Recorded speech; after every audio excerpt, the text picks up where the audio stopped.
Vamos al tema, Jesús restaurador de vidas. ¿Cuántos creen que Jesús es restaurador de vidas? Le voy a invitar a abrir la palabra de Dios. Es un poquito larga la lectura, pero es necesario refrescar nuestra mente para poder entender lo que Dios nos quiere decir. Así que le invito a abrir la Biblia en el Evangelio de Juan, capítulo 4, y vamos a dar comienzo desde el versículo 5 hasta el versículo 19. Y dice así la bella, la hermosa y la inalterable palabra de Dios. Vino pues, ¿quién vino? ¿Quién? Jesús. A una ciudad de Samaria llamada Sicar. Preste atención porque después voy a explicar algunas palabras, por eso se las hago repetir. Junto a la heredad de Jacob dio a su hijo José. Y estaba allí el pozo de Jacob. Entonces Jesús, cansado, ¿qué estaba Jesús? Cansado del camino, se sentó así junto al pozo. Era como la hora sexta y vino una mujer, no los escucho, a sacar agua. Y Jesús le dijo, pues sus discípulos habían ido a la ciudad a comprar de comer. Versículo 9. La mujer le dijo, ¿cómo tú siendo judío me pides a mí de beber que yo soy samaritana? Porque judíos y samaritanos no se tratan entre sí. Respondió Jesús y le dijo, si conocieras el don de Dios y quién es el que te dice dame de beber, tú le pedirías y él te daría ¿qué cosa? La mujer le dijo, Señor, no tienes con qué sacarla y el pozo es hondo. ¿De dónde pues tienes el agua viva? ¿Acaso eres tú mayor que nuestro padre Jacob que nos dio este pozo, de cual bebieron él, sus hijos y sus ganados? Versículo 13. Respondió Jesús y le dijo, ¿qué cosa? Mas el que bebiere del agua que yo le daré, no tendrá sed jamás, sino que el agua que yo le daré será en él una fuente de agua que salte para vida eterna. La mujer le dijo, Señor, dame esa agua para que no tenga yo sed, ni venga aquí a sacarla. Jesús le dijo, ve, llama a tu marido y ven acá. Respondiendo la mujer y dijo, no tengo marido. Jesús le dijo, bien has dicho, no tengo marido, porque 5 maridos has tenido y el que ahora tienes no es tu marido. Esto has dicho con verdad, le dijo la mujer. Señor, me parece que tú eres profeta. Que el Señor bendiga esta porción de su palabra. El mundo entero ha querido ofrecer una expectativa de Dios. Cada uno de nosotros mostramos una perspectiva de lo que es Dios. Si hay algo difícil es ver en el mundo de la perspectiva de Dios, pero ¿quién es Dios para el mundo hoy? ¿Cómo mostramos nosotros al mundo el Dios en el cual nosotros creemos? Entonces, ¿cómo ve el mundo el Dios en el cual nosotros creemos? ¿Qué clase de Dios la gente conoce? ¿Y qué clase de Dios nosotros le estamos dando a conocer a la gente? Y yo quiero compartir, para que usted me pueda entender un poquitito más, yo quiero compartir con ustedes una leyenda que me pareció tan apropiada y donde podemos entender mejor a dónde nos dirigimos. Cuenta esta antigua leyenda noruega acerca de un hombre encargado de cuidar una ermita. O sea, una ermita era una capilla pequeña, ¿ok? Situada normalmente fuera de poblaciones. Y él estaba encargado de cuidar esa ermita. Y dice, en esa ermita había una cruz muy antigua, a la que acudía la gente para orar con mucha devoción a Cristo. Un día, el ermitaño se arrodilló ante la cruz y dijo, Señor, quiero padecer por ti. Escuchen, quiero padecer por ti. Déjame ocupar tu lugar. Quiero reemplazarte en la cruz. El Señor le respondió: amado hijo, accedo a tu deseo, pero ha de ser con una condición. ¿Cuál, Señor?, preguntó el ermitaño. ¿Es una condición difícil? Estoy dispuesto a cumplirla con tu ayuda, Señor. Escucha bien, hijo mío. Suceda lo que suceda y veas lo que veas, has de permanecer siempre en silencio. Escuche.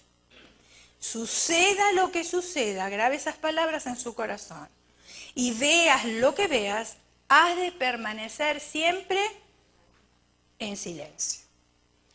El ermitaño contestó, claro, entusiasmado, eufórico, porque el Señor le dijo: está bien, cambiemos de lugar.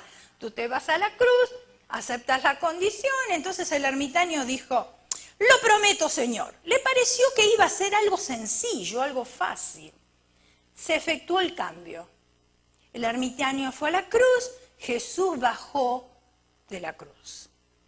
Nadie se dio cuenta del cambio, que no era Jesús el que estaba ahí, y el que estaba abajo en lugar del ermitaño era Jesús.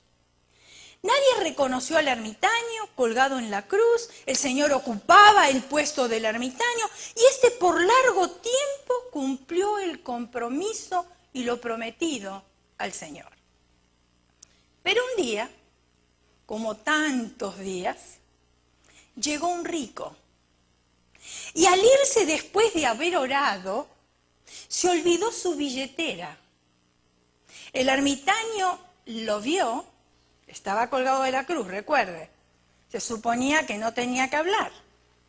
El ermitaño lo vio y no dijo absolutamente nada. 2 horas después vino un pobre, vio la billetera y se la guardó. Tampoco dijo nada, porque había prometido que no iba a hablar. Entró un muchacho, se postró ante él, pidió su bendición antes de emprender un largo viaje. El muchacho creía que el que estaba en la cruz era Jesús. En ese momento vuelve a entrar el rico en busca de su billetera. Al no encontrarla, pensó que el muchacho se la había apropiado. Si eran los únicos 2 que estaban ahí en ese lugar. Era lo más normal para el razonamiento humano. Escuche. El rico se dirige al joven y acusándole le dijo: dame la billetera que me has robado. El joven respondió: no he robado nada. No mientas, dijo el rico, devuélvemela enseguida. Le repito que no he tomado ninguna billetera, afirmó el muchacho. El rico arremetió furioso contra él, pero en ese instante se escuchó una voz fuerte. ¡Detente! El rico miró hacia arriba y vio que la imagen hablaba. Se suponía que era Jesús, ¿no? El ermitaño no pudo permanecer en silencio.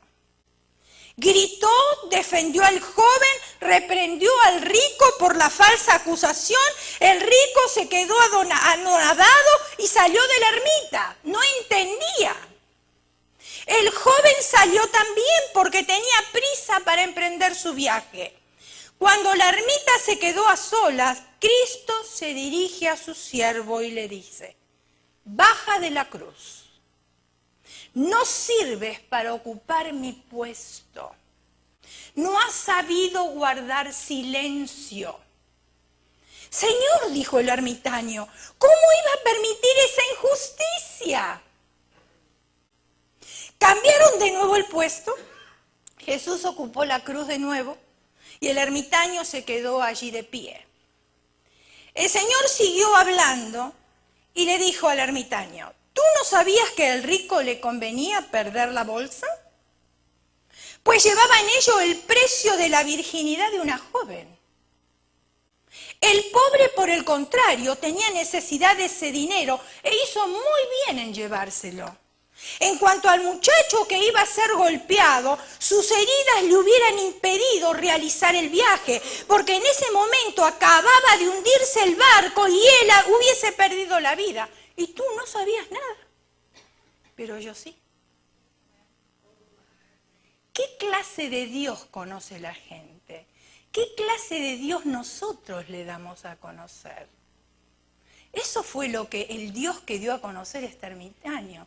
¿Qué clase de Dios? Esa es la pregunta. Analicemos el pasaje bíblico que hemos leído. En este pasaje de la Samaritana encontramos 4 elementos significativos para meditar. Si ustedes recuerdan, encontramos un pozo, ¿es verdad? Encontramos una conversación, ¿sí? Encontramos un regalo, no un paquete, un regalo, ¿sí? También. Encontramos una verdad, también. Encontramos un pozo en el lugar de la restauración, también. Veamos la descripción del pozo. Vamos a empezar desde el principio. Este pozo se encontraba ¿en dónde? En Sicar. Sicar. Sicar era una ciudad de Samaria, cerca del terreno que Jacob dio a su hijo José. Los antiguos comentaristas suponen que Sicar era una alteración griega de Siquén.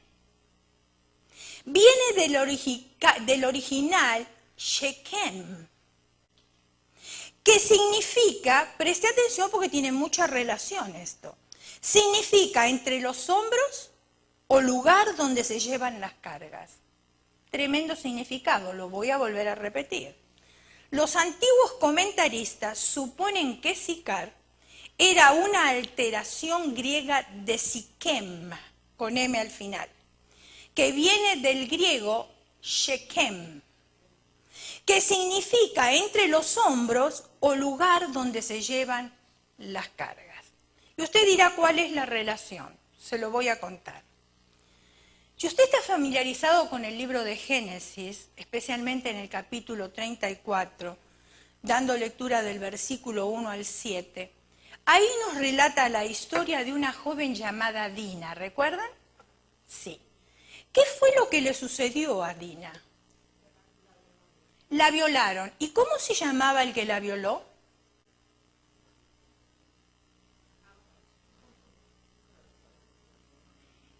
La persona que la violó o el joven que la violó se llamaba Siquem. Siquem luego se enamoró de ella y quiso que fuera su esposa, pero sus hermanos estaban doloridos. Sus hermanos estaban llenos de ira porque habían ultrajado a su hermana. Y ustedes saben que en aquellos tiempos no es como en los tiempos de ahora. La virginidad era sumamente importante. La historia termina que los hermanos de Dina, llenos de ira y doloridos, ¿qué hicieron? Mataron a todos los varones de la casa, ¿de dónde? De Siquem.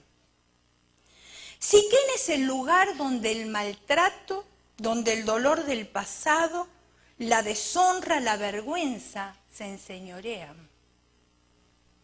La vida de Dina y la de la samaritana tienen mucho en común en Siquem.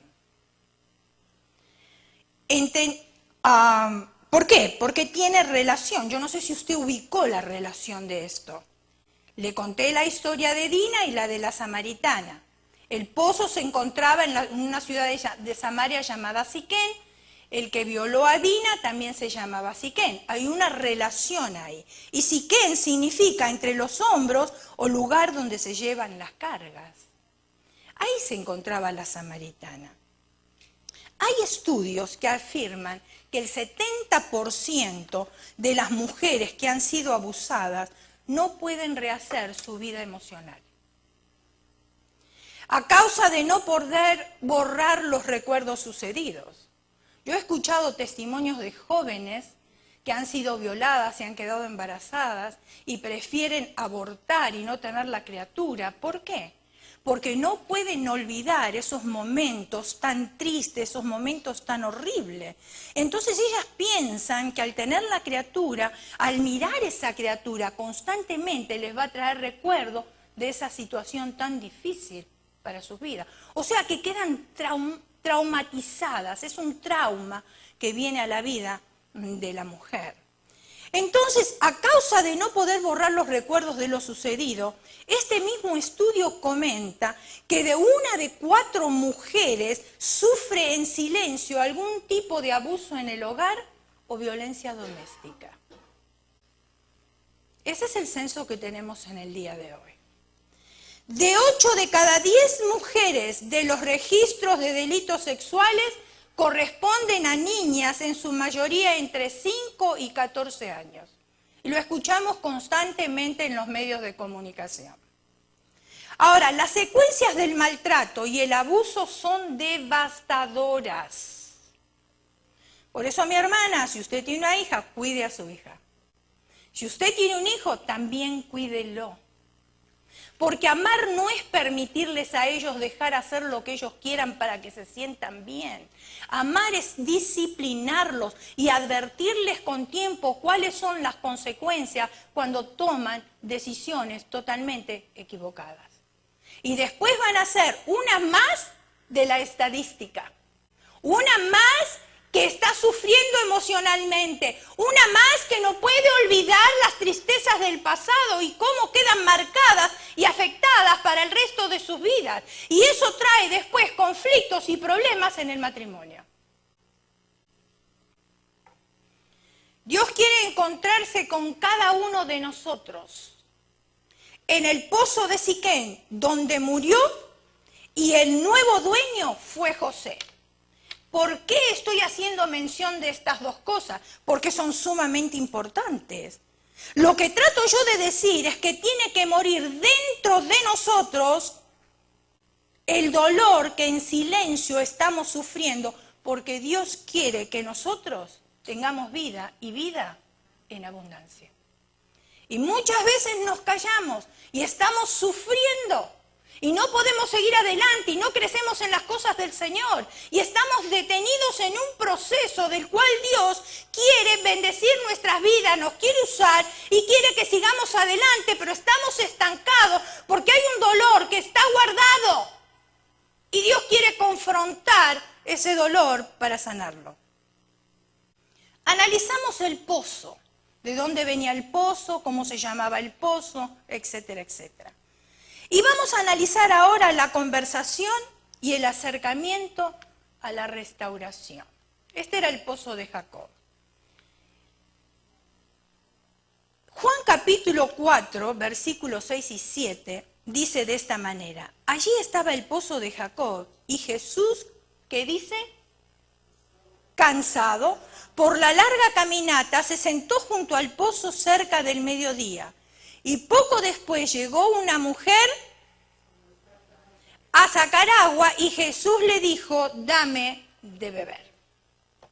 Acá nos explica este versículo que Jesús estaba cansado de una larga caminata. No dice cuántos kilómetros había caminado, pero sí sabemos que era una distancia bastante considerable. La palabra cansado, porque eso es lo que tenemos que entender para saber bien lo que el autor nos quiere decir a nosotros. La palabra cansado es de la palabra griega, o viene de la palabra griega, kopos. Kopos significa reducción de fuerzas o dolor ocasionado por llevar una carga. Y ahí dice que Jesús estaba cansado, o sea que ya no tenía fuerza y estaba llevando una carga. La razón que llevó a Jesús a ese lugar de restauración era el deseo de encontrarse con una mujer, no con una multitud. Porque el Señor varias veces desvió su viaje para encontrarse con una sola persona.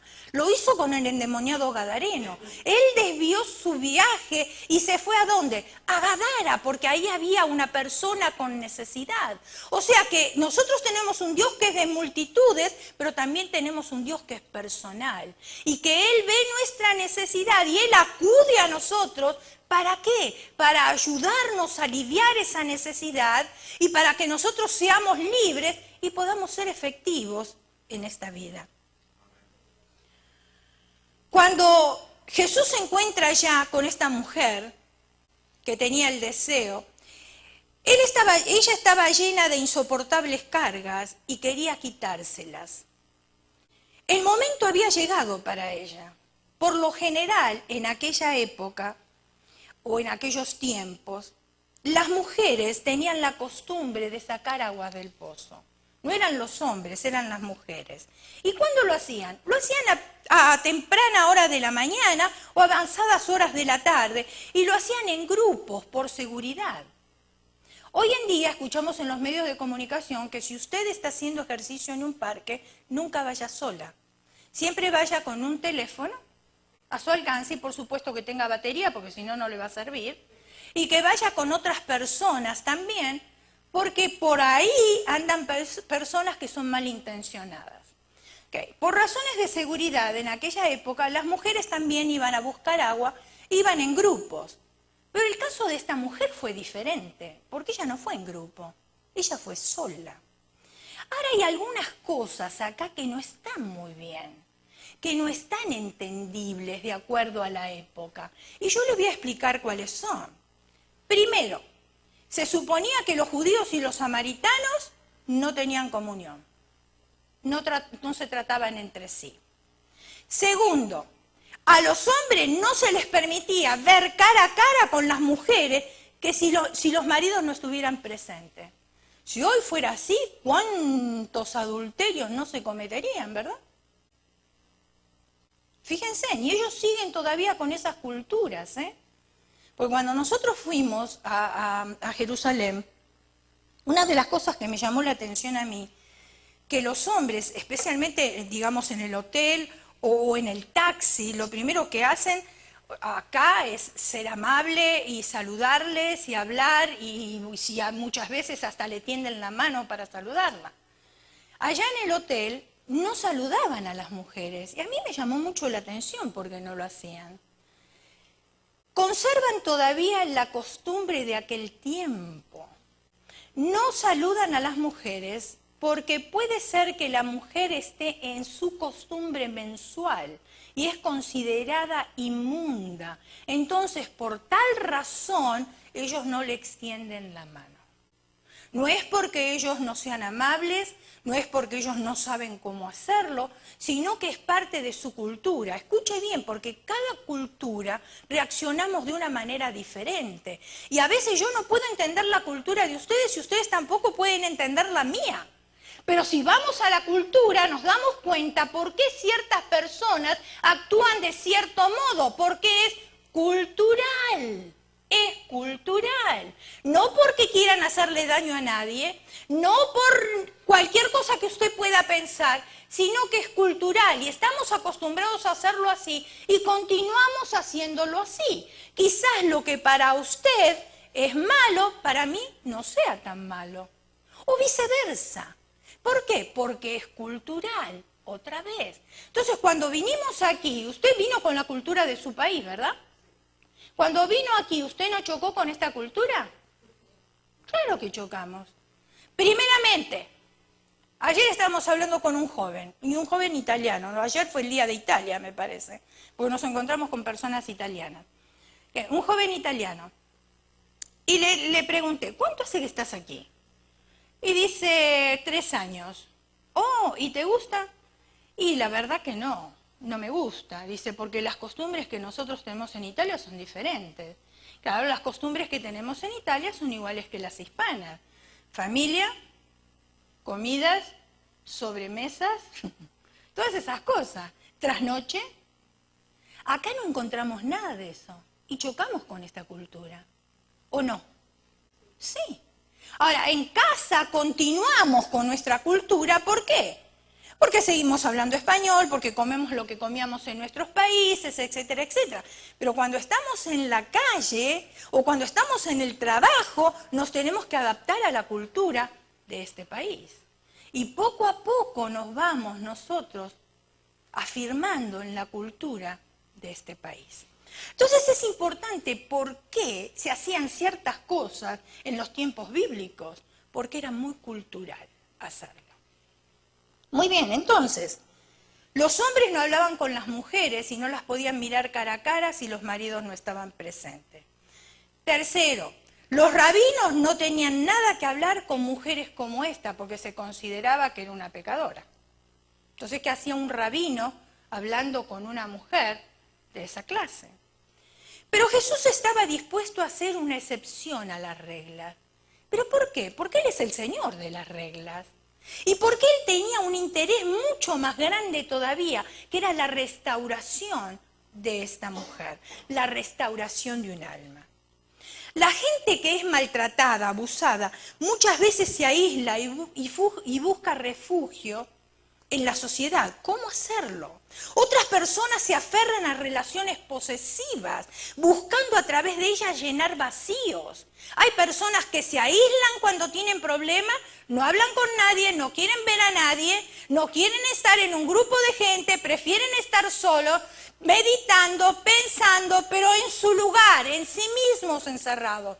Pero hay otros que como tuvieron dolor, entonces cuando tienen una amistad, lo que hacen que son posesivos de esa amistad y están esperando constantemente que esté todo el tiempo con ellos. Hay diferentes maneras en las cuales nosotros sobrellevamos el dolor. Otros que tuvieron un gran dolor, y lo estamos viendo constantemente en nuestra sociedad, se refugian en el alcohol y se refugian en las drogas. La samaritana es una mujer sin nombre. La Biblia no nos dice cuál era el nombre, solamente nos identifica que ella era de una ciudad llamada Samaria, y por eso la conocemos como la mujer samaritana. Pero no sabemos si se llamaba María, si se llamaba Juana, no sabemos cómo se llamaba porque la Biblia no lo dice.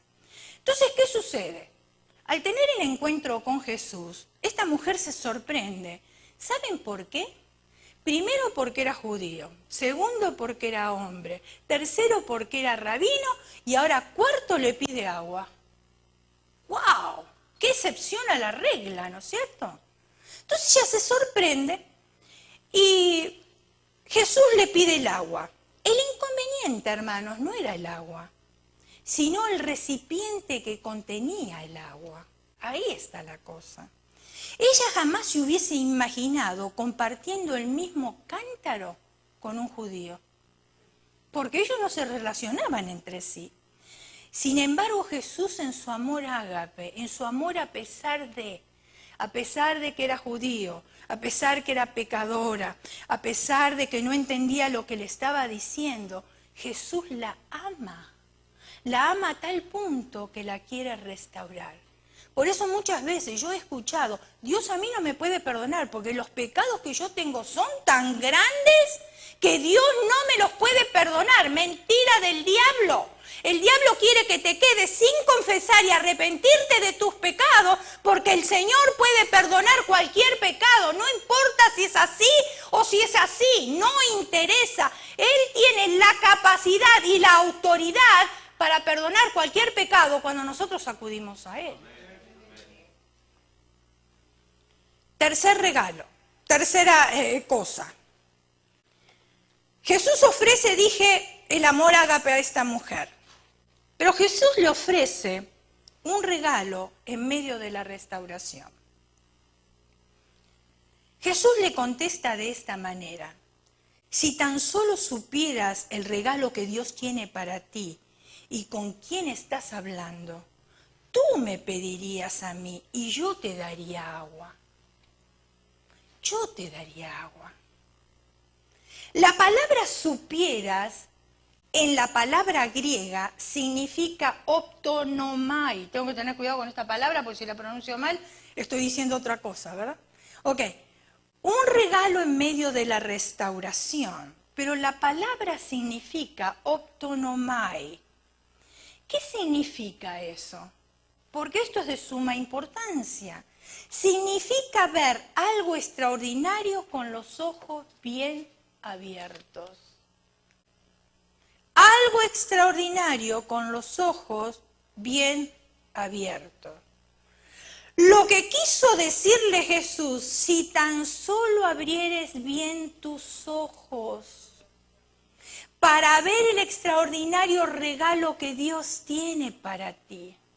Eso es lo que el Señor nos dice a nosotros, si tan solo abrieres tus ojos y vieres el extraordinario regalo que Dios tiene para ti. Tú me pedirías, y pedir es la palabra griega puntanomai. Yo no sé si se pronuncian así, yo lo estoy diciendo en español.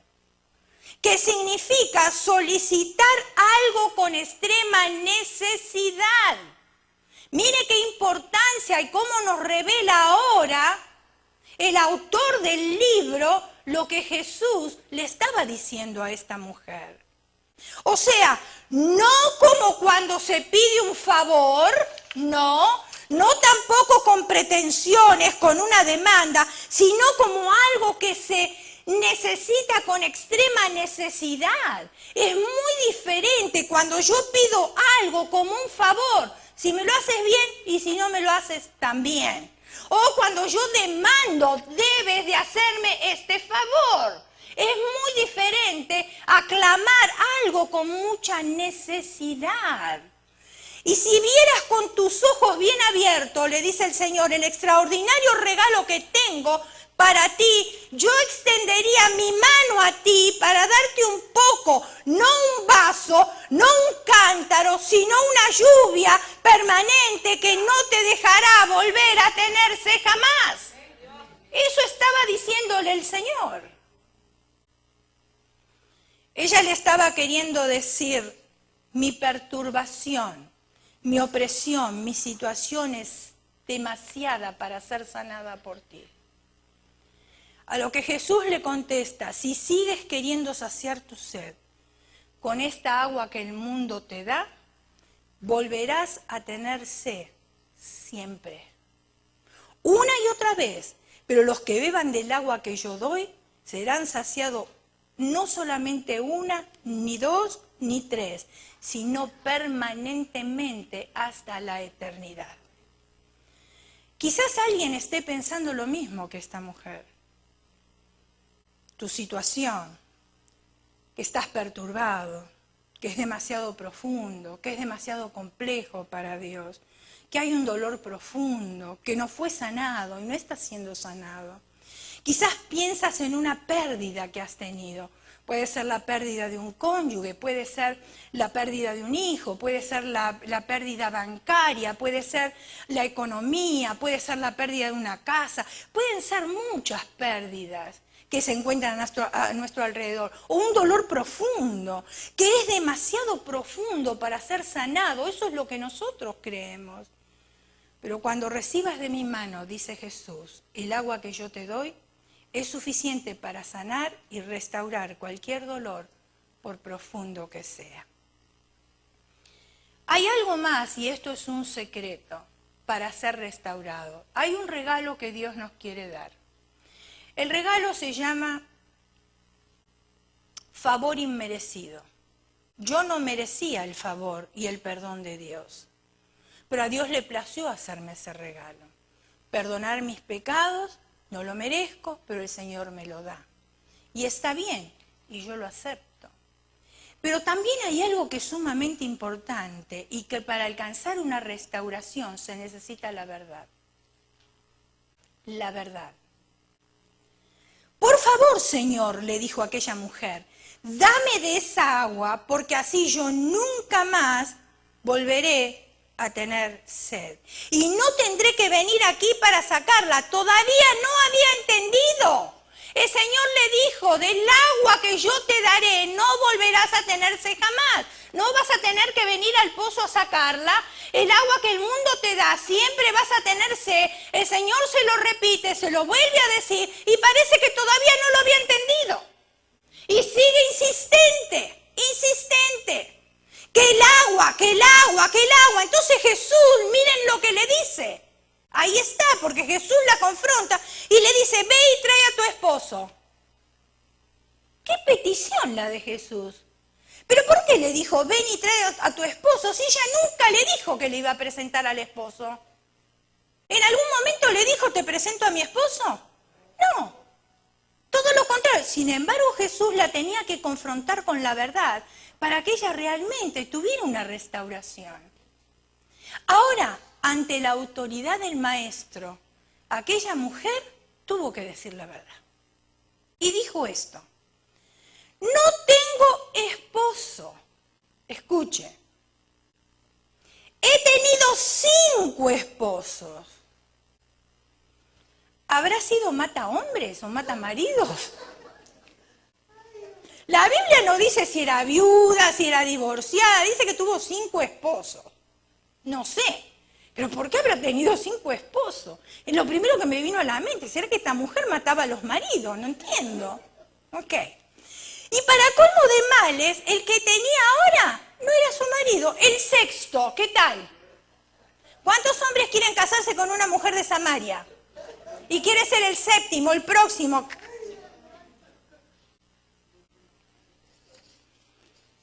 Jesús les pone a su continuo dolor la razón por la cual se había sentido rechazada, excluida y humillada. En la sociedad que nosotros vivimos, mis hermanos, tener 5 esposos y vivir en pareja, hoy lo aplauden. ¿O no? ¡Qué bar! Esa sí que es una mujer. Imagínense, se consiguió 5 maridos. ¡Qué bárbara! Debe tener algo especial, ¿no? Para que los hombres la sigan y para que sea tan popular. ¡Qué barbaridad! Y hasta le hacen un shower. Porque increíble, ahora se hace shower, si usted se divorcia, le organizan un shower para festejar el divorcio, ¿qué tal? Esa es la sociedad en la que nosotros vivimos. O sea, cuando nosotros cumplimos 48 años, no, cuando cumplimos 16 años de casado, yo estaba trabajando y le estaba diciendo a mis compañeros de que justo ese día cumplía 16 años de casada y me preguntan, en vez de decirme felicidades, me preguntan, ¿siempre con el mismo hombre? O sea, ¿será un pecado estar casada con el mismo hombre por tanto tiempo? Para esta sociedad parece que sí, ¿no? Parece que uno tiene que cambiar para estar dentro de la sociedad y ser aceptada por la sociedad. Pero esta es la sociedad en la cual nosotros vivimos, pero en aquellos tiempos no era así. No era tan sencillo. Por eso ella se sentía humillada, se sentía excluida, ella se sentía rechazada. ¿Por qué? Porque vivía una vida que no estaba de acorde ni a su cultura ni a la sociedad de aquellos tiempos. Entonces, como Jesús conocía su necesidad, ahora la tiene que enfrentar con la verdad. ¿Para qué? Para ser restaurada, para que ella misma reconociera cuál era su problema y que ella lo expusiera, que el Señor le perdonara y entonces de ella correrían ríos de agua viva. Porque también historiadores dicen que esa mujer, cuando le dijo, tú pareces profeta, porque no lo conocía, y le estaba dando el relato de su vida. Cuando esa mujer le dijo, tú pareces profeta, dice que esa mujer se fue a su pueblo y en 3 horas evangelizó a su pueblo. Imagínense ustedes el poder y lo que ella sintió y la liberación que ella sintió al tener ese encuentro con el maestro, que lo menos que pudo hacer es salir corriendo y dar las buenas nuevas de salvación a todas aquellas personas que tenían necesidades. Quizás no eran como la de ella, pero necesidades al fin también.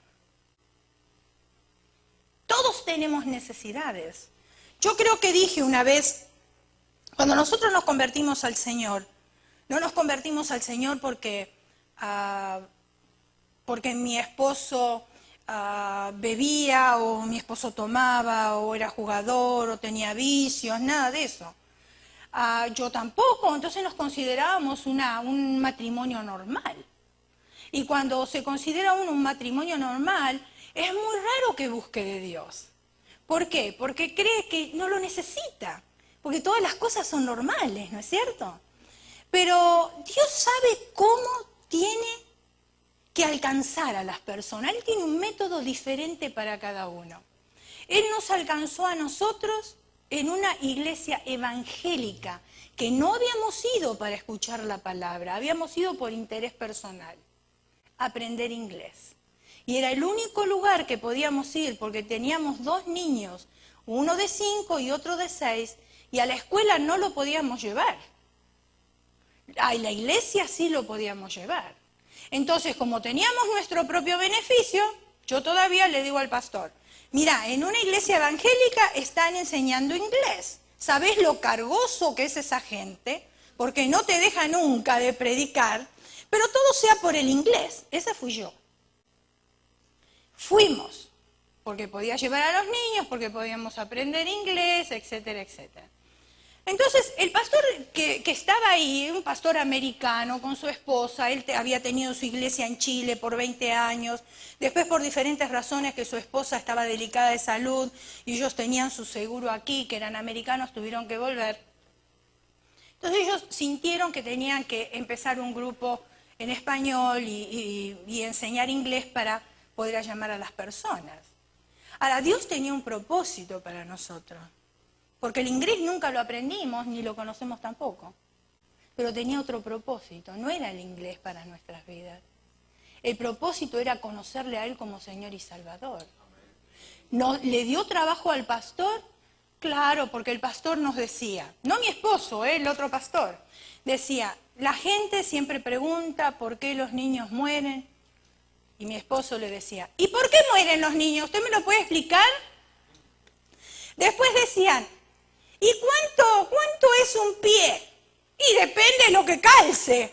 O sea, no entendíamos nosotros el sentido espiritual. ¿Me está entendiendo?